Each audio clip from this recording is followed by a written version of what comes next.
Boa tarde, meus irmãos, que a graça e a paz de Jesus esteja com cada um de vocês. É uma alegria, uma honra para mim estar aqui mais uma vez com os irmãos, com essa responsabilidade de poder ministrar a palavra de Deus para os irmãos. Trago o abraço da Igreja Bíblica do Brasil.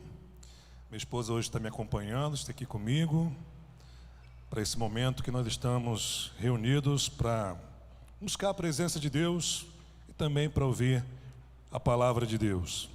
O texto que nós vamos refletir nessa tarde está em Atos, no capítulo 4. Faremos a leitura do verso 23 ao verso 31. Atos, capítulo 4, do verso 23 ao verso 31. Agradeço ao pastor Jefferson, pastor Roberto, pelo convite de estar aqui nessa tarde para ministrar a palavra de Deus para os irmãos.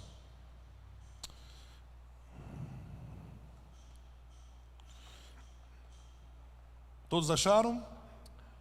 Atos capítulo 4, verso 23 até o verso 31 diz assim: Uma vez soltos, procuraram os irmãos e lhe contaram quantas coisas lhe haviam dito os principais sacerdotes e os anciãos.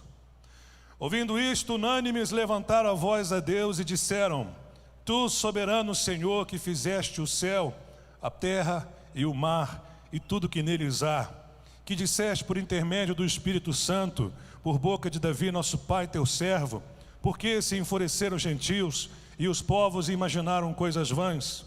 Levantaram-se os reis da terra e as autoridades ajuntaram-se a uma contra o Senhor e contra o seu ungido, porque verdadeiramente se ajuntaram nesta cidade contra o teu santo servo Jesus, ao qual ungiste Herodes e Pôncio Pilatos com gentios e gente de Israel, para fazerem tudo o que a tua mão e o teu propósito predeterminaram. Agora, Senhor, olha para as suas ameaças e concede a teus servos que anunciem com toda intrepidez a tua palavra, enquanto estendes as mãos para fazer curas, sinais e prodígios, por intermédio do nome do teu santo servo Jesus. Tendo eles orado, tremeu o lugar onde estavam reunidos. Todos ficaram cheios do Espírito Santo e com intrepidez anunciavam a palavra de Deus. Vamos orar nesse momento. Feche os seus olhos, peça para Deus usar a minha vida como instrumento, como mensageiro dele, para entregar aos irmãos a sua palavra. E eu vou orar também pelos irmãos para que o Espírito Santo venha iluminar a mente de cada um que está aqui presente e de todos aqueles que estamos assistindo na live neste momento. Querido Deus, nós te agradecemos pela vida, pelo ar que nós respiramos, pelas roupas que nós vestimos, pela casa que nós moramos, pelo emprego que nós temos, pela família que o Senhor nos deu, pela igreja que fazemos parte. Bendito Deus, pela tua misericórdia, pela tua graça, nós estamos reunidos aqui nessa tarde para buscar a tua presença, para estar em comunhão contigo, para junto com a igreja, Senhor, buscar a tua face, reconhecendo deste modo o quanto nós dependemos do Senhor. Eis-me aqui nesse momento, quero ser apenas um instrumento nas tuas mãos, um porta-voz do Senhor, para entregar a tua palavra aos meus irmãos. Capacita-me, usa-me, ajuda-me nessa tarde, Senhor, a cumprir com o propósito de expor a tua palavra fielmente e apenas, ó Deus, passar para os irmãos o que a tua palavra nos ensina. Que o Espírito Santo me capacite, que o Espírito Santo ilumine os meus irmãos e que nós possamos sair daqui dessa tarde edificados no nome de Jesus, e todos aqueles que concordam com essa oração digam amém. Ontem eu estive aqui de noite junto com os irmãos, participei da Santa Ceia, pude rever irmãos, pude ver amigos, colegas. Ontem eu tive também a oportunidade de ouvir uma excelente palavra com o pastor Roberto. Você que não pôde estar aqui no culto, ou você que não assistiu, eu recomendo que todos assistam a mensagem do pastor Roberto, porque é uma mensagem importante, que traz um assunto muito importante diante da situação que nós estamos vivendo nos dias de hoje. Meus irmãos, nós acabamos de ler uma passagem bíblica que fala sobre o momento em que a igreja se reuniu após os apóstolos João e Pedro serem ameaçados pelos principais sacerdotes e anciãos, homens que eram líderes religiosos que proibiram os apóstolos de falar a respeito de Jesus, de pregar o evangelho. Diante então desta ameaça, os discípulos se reuniram e a igreja, ela resolveu orar, colocar diante de Deus aquela ameaça sofrida. E nós encontramos aqui então o teor da oração, o conteúdo da oração. E quando nós examinamos mais o texto, nós vamos perceber que esta oração, ela foi respondida por Deus, ela foi atendida por Deus. E como que você sabe que essa oração, ela foi respondida? Bom, os discípulos apresentaram a ameaça que sofreram, e eles pediram coragem, intrepidez, ousadia para anunciar a mensagem do Senhor. E quando você vai para o verso 31, você então percebe que Deus responde a oração. Veja o que diz o verso 31 desta passagem. Tendo eles orado, tremeu o lugar onde estavam reunidos. Todos ficaram cheios do Espírito Santo e, com intrepidez, anunciavam a palavra de Deus. Ou seja, o que eles pediram, o Senhor Deus atendeu. Foram cheios do Espírito Santo e começaram a anunciar, repare, com intrepidez, não com medo, mas com intrepidez, a palavra de Deus, daquela grande ameaça. Os discípulos receberam uma ameaça de líderes religiosos, foram proibidos de pregar o evangelho. Talvez a ameaça que você está sofrendo não é nesse contexto. Talvez a ameaça que você está sofrendo é de um problema financeiro, uma crise financeira que está batendo na sua porta, e isso pode ser uma ameaça para você. Ou talvez pessoas que estão aqui presentes ou que estão me assistindo lá na live possam estar enfrentando uma ameaça na sua família, um casamento que pode a qualquer momento terminar, relacionamentos familiares que podem se romper por causa de uma crise na família. Às vezes você está sendo ameaçado talvez por um sentimento, por uma aflição, por uma angústia. Talvez existem pessoas que estão sendo ameaçados por uma ansiedade profunda, ou por um desânimo, ou por uma angústia que ela não consegue explicar a razão pela qual ela se sente daquela forma. O medo, um pânico, são sentimentos que ameaçam muitas pessoas, e até mesmo cristãos. Hoje nós estamos sendo ameaçados por um vírus que nós não podemos ver, não podemos tocar. As pessoas estão com medo de sair na rua, as pessoas estão com medo de vir à igreja. Existe uma ameaça invisível para todos nós.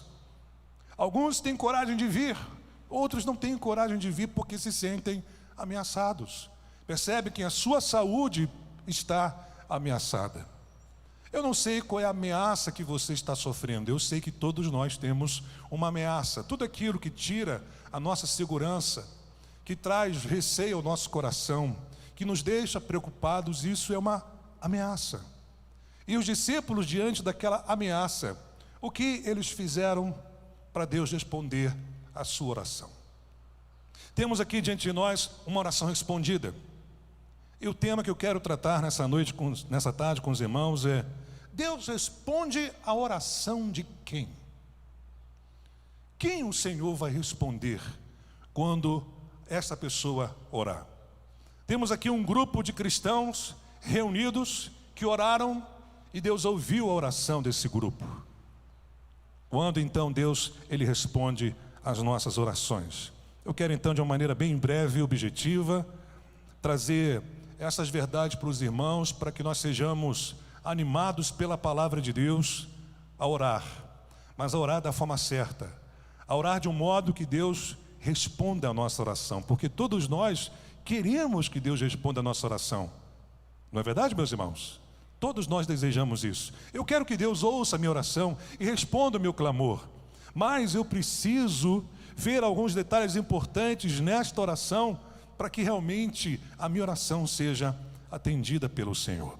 Deixa então aqui apresentar para vocês a oração daquela pessoa que Deus vai atender, que Deus vai responder. De acordo com a passagem bíblica que nós lemos, a gente pode perceber e aprender que o Senhor Deus responde a oração de quem se une com a igreja para orar. Eu não sei se você percebeu, mas os apóstolos, após saírem da presença dos principais sacerdotes, depois de sofrerem aquela ameaça, eles fizeram questão de ir ao encontro dos demais irmãos, dos demais cristãos, para apresentar a situação, para apresentar a ameaça, e em seguida eles oraram. Eles não se isolaram, eles não fugiram, mas eles se reuniram para orar. E foi esse grupo que Deus ouviu a oração. Acompanhem comigo na sua Bíblia, veja o que diz o verso 23. Uma vez soltos, procuraram os irmãos e lhes contaram quantas coisas lhe havia dito os principais sacerdotes e os anciãos. Percebeu? Os dois apóstolos procuraram os irmãos, procuraram a igreja e lhes contaram quantas coisas lhe haviam dito os principais sacerdotes e os anciãos. Ou seja, os apóstolos estavam ali apresentando a ameaça, o problema. Gente, olha, nós saímos dali com uma ameaça, somos proibidos de pregar o evangelho, nós não podemos falar do Senhor Jesus. O que a igreja fez? A igreja orou, a igreja clamou ao Senhor. Então nós temos aqui dois homens de Deus, dois apóstolos, dois homens que foram separados por Deus, que se reúnem com os irmãos, e esta reunião resulta nesta oração coletiva. É isso, irmãos, que nós precisamos fazer para que Deus possa atender a nossa oração. Cada um de nós que estamos aqui temos uma ameaça, temos um problema, então vamos nos reunir para juntos nós clamarmos ao Senhor, porque é na igreja que nós vamos encontrar encorajamento, apoio. É juntos que nós vamos vencer as ameaças da vida. Sozinho vai ser muito mais complicado. Nós precisamos dos irmãos, nós precisamos uns dos outros. Por isso nós nos reunimos para juntos nós buscarmos a presença de Deus. E quem entendeu isso aí, diga amém. E para você entender melhor isso aí, vou ler para você um comentário do pastor Hernandes Dias Lopes sobre esse texto, onde ele mostra a importância de nós nos reunirmos como igreja, de nós estarmos juntos para nós orarmos quando estamos diante de problemas. Ouça o que ele diz: gente precisa de Deus, mas gente precisa de gente. Nós precisamos dos irmãos. Não é possível viver o cristianismo sem a igreja. Você precisa da igreja, você faz parte do corpo. Até Jesus, na sua dor, chamou 3 dos seus discípulos para estar perto dele. A igreja não desencorajou os apóstolos, não jogou medo no coração deles, mas começou uma poderosa reunião de oração. Quantas vezes eu me lembro, irmãos, que eu chegava na igreja antes do culto com problemas, e eu ia conversar com o irmão da minha igreja, com um amigo da igreja, e a gente juntos começava a orar. E assim, além da palavra de encorajamento que ele me dava, ele orava por mim, orava diante da situação que eu vivia. Lá no culto, clamava ao Senhor, buscava a presença de Deus. Os irmãos vinham, me apoiavam, me ajudavam. E assim, irmãos, eu ia enfrentando e vencendo com a graça de Deus os problemas que eu enfrentava na minha vida. Hoje nós estamos aqui juntos. Para quê? Para a gente buscar a presença de Deus, para a gente ajudar um ao outro, para a gente apoiar um ao outro. Amém, meus irmãos? Nós precisamos de Deus, mas nós precisamos da igreja também. Eu também aprendo aqui nessa passagem bíblica que Deus ouve a oração de quem reconhece o Senhor como soberano e criador de todas as coisas. Esta igreja, este povo que está aqui orando, clamando ao Senhor, eles reconhecem que Deus é soberano. Mas não apenas isso, eles reconhecem que Deus é o Criador do universo, Criador de todas as coisas. Essa é a visão que esse grupo tem a respeito de Deus, a respeito daqueles com quem ele estava falando. Veja o que diz o texto aí. Verso 24: ouvindo isto, unânimes, levantaram a voz a Deus e disseram: tu, repare, soberano Senhor, que fizeste o céu, a terra, o mar e tudo que neles há. Após a ameaça dos líderes religiosos, você percebe então que a igreja se une em oração, reconhecendo Deus como soberano e criador do universo.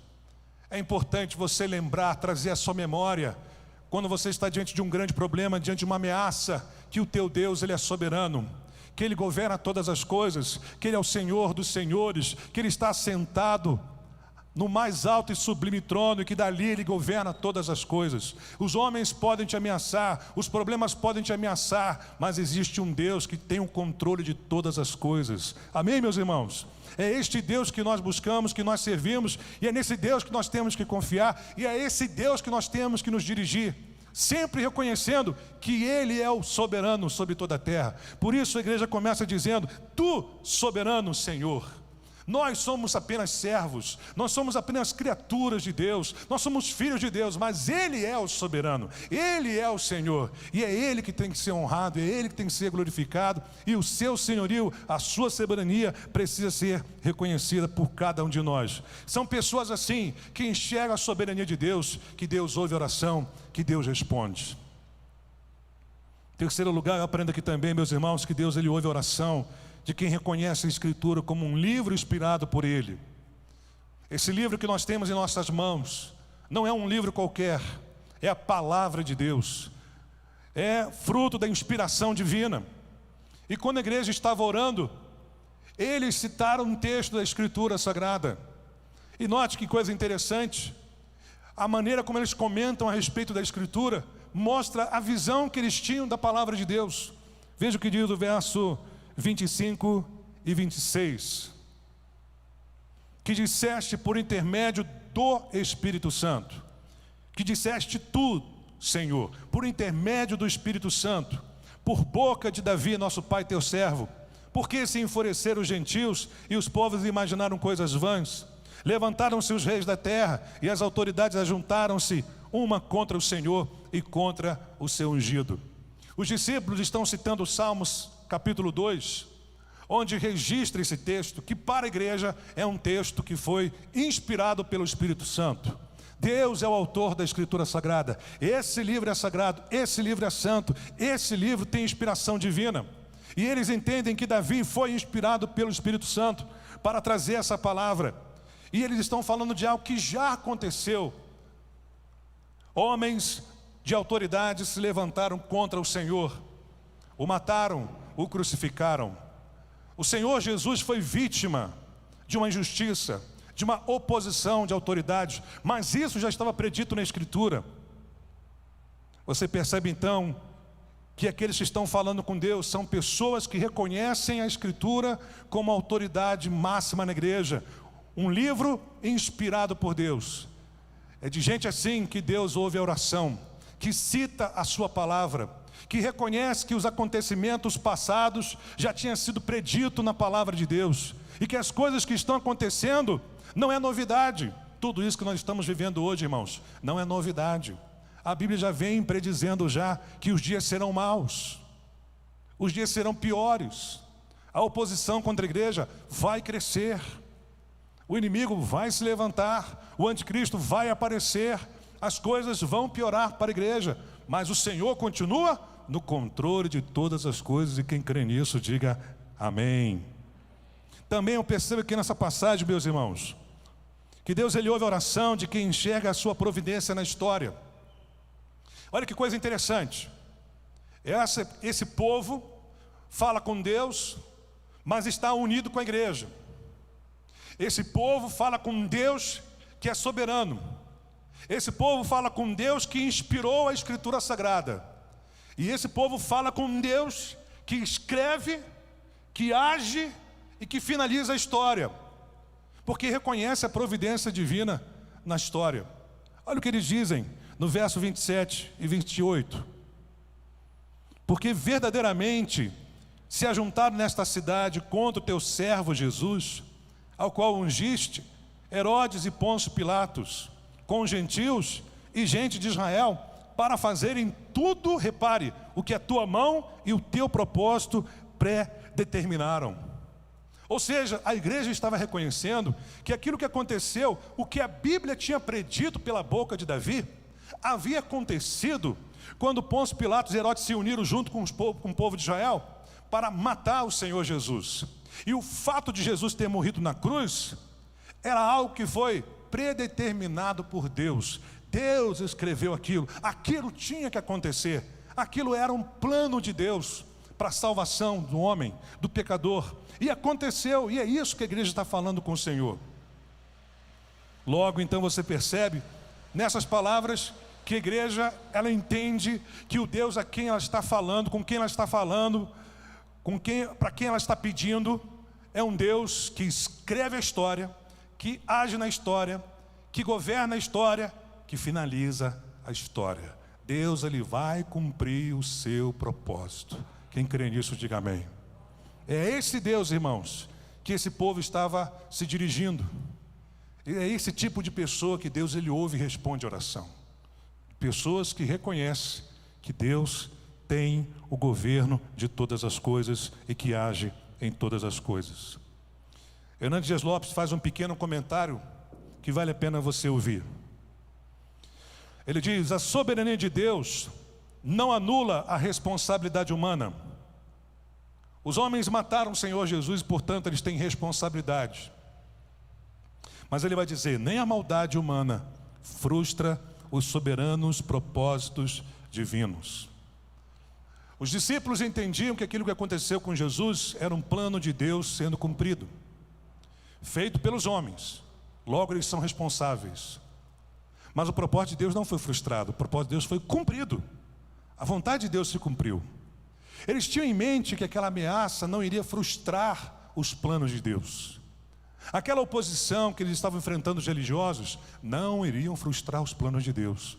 Como os seus problemas, as suas adversidades, as suas ameaças, as ameaças que você está sofrendo hoje, não vão frustrar os planos de Deus na sua vida. Amém, meus irmãos? É essa visão que você tem que ter a respeito de Deus. O nosso Deus tem o controle de todas as coisas. Paulo diz lá em Romanos 8:28, sabemos que Deus age em todas as coisas para o bem daqueles que o amam. Às vezes nós não entendemos por que de toda essa mudança. Olha quantas pessoas poderiam estar hoje aqui e não estão, por medo de pegar um vírus. A gente não entende. As coisas mudaram de uma hora para outra, mas Deus está cumprindo o seu propósito. Deus, ele está escrevendo, está colocando em prática tudo aquilo que ele planejou. Amém, meus irmãos? E não vai ser um vírus, não vai ser um problema que vai frustrar os planos do Senhor. E por último, meus irmãos, eu aprendo aqui que Deus, ele ouve a oração de quem pede o que é necessário, de quem pede o que é importante, o que é essencial, o que precisa realmente. E quando você olha aqui para o texto sagrado, do verso 29 e verso 30, você vai ver que a igreja pediu exatamente o que era necessário para enfrentar aquela ameaça. A igreja não pediu para Deus matar os principais sacerdotes, não pediu vingança, não pediu livramento do problema, mas pediu uma capacitação para enfrentar o problema. E é isso que eu e você temos que pedir ao Senhor. Acompanhe comigo, veja o que diz o verso 29 e verso 30. Veja o que a igreja pediu. A igreja, ela pediu intrepidez, ela pediu poder de Deus para a sua vida. Verso 29, agora, Senhor, olha para as suas ameaças e concede aos teus servos, repare isso aí, concede aos teus servos que anunciem com toda intrepidez a tua palavra. O que é que você precisa, meu irmão, diante do problema que você está enfrentando? É isso que você tem que pedir a Deus.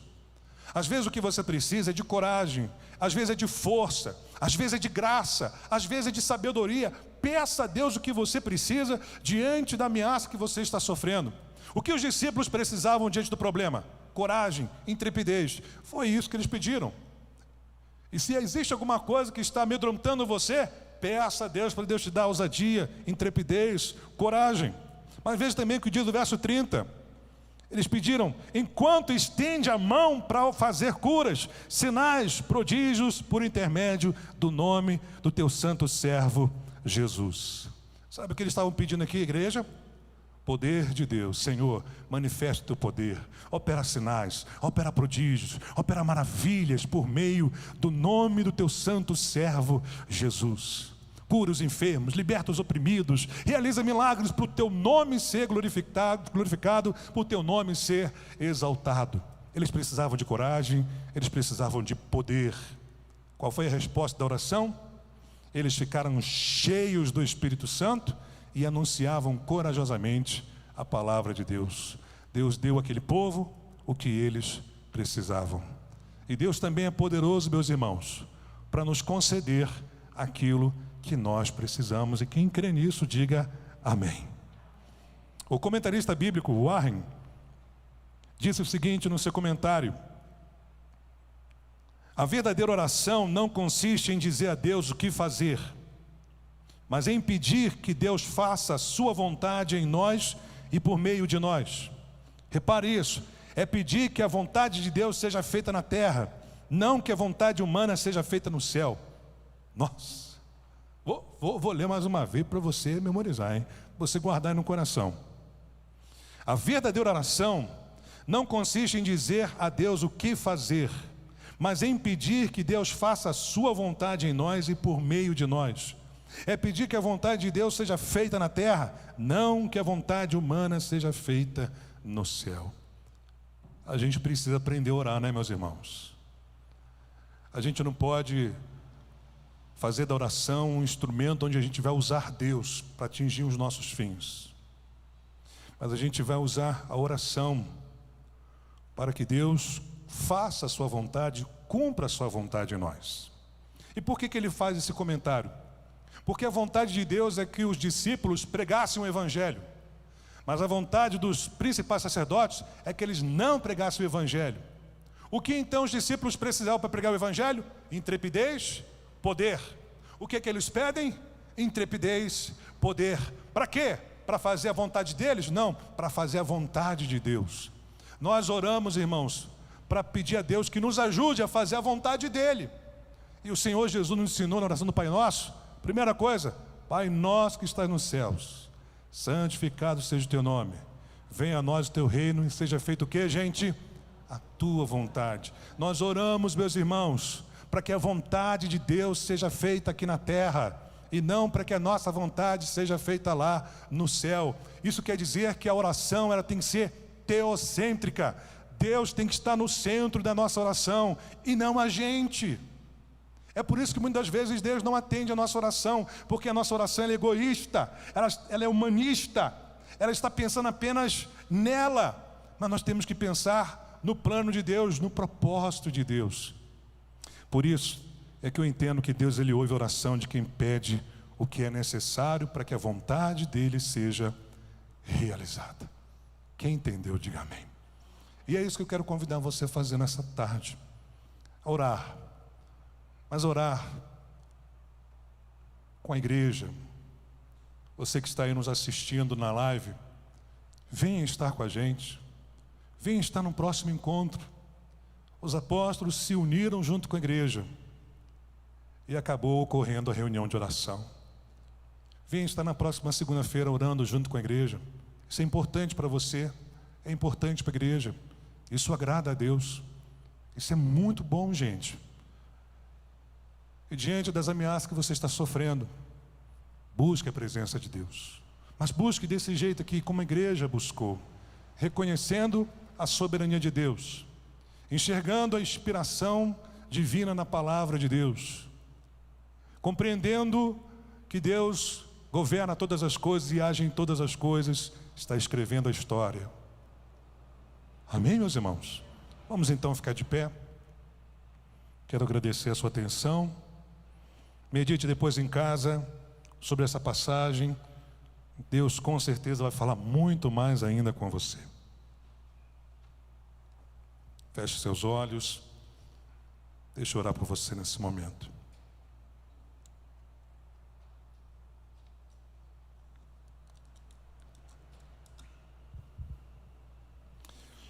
Senhor Deus, nós oramos nesse momento, humildemente, pedindo perdão ao Senhor, porque muitas das vezes nós não oramos da forma certa. Às vezes nós somos o centro da oração, quando na verdade o Senhor é que deveria ser o centro da oração, onde a tua soberania é reconhecida, onde a inspiração da palavra de Deus também é reconhecida, onde a tua providência é confirmada, onde nós colocamos diante do Senhor o que precisamos para fazer a tua vontade. Por isso, meu Deus, eu te peço em nome de Jesus, nos ajude, Senhor, a orarmos da maneira certa, a orarmos reconhecendo que tu és o soberano e que nós somos teus servos, que tu és o Criador e que nós somos criaturas do Senhor e que existimos para fazer a tua bendita vontade. Fala no coração dos meus irmãos, ensina os meus irmãos, e que estas verdades, Pai, possam transformar a nossa vida e nos ajudar, Senhor, a orar de acordo com a tua palavra nos ensina. Em nome de Jesus, e que o povo de Deus diga amém.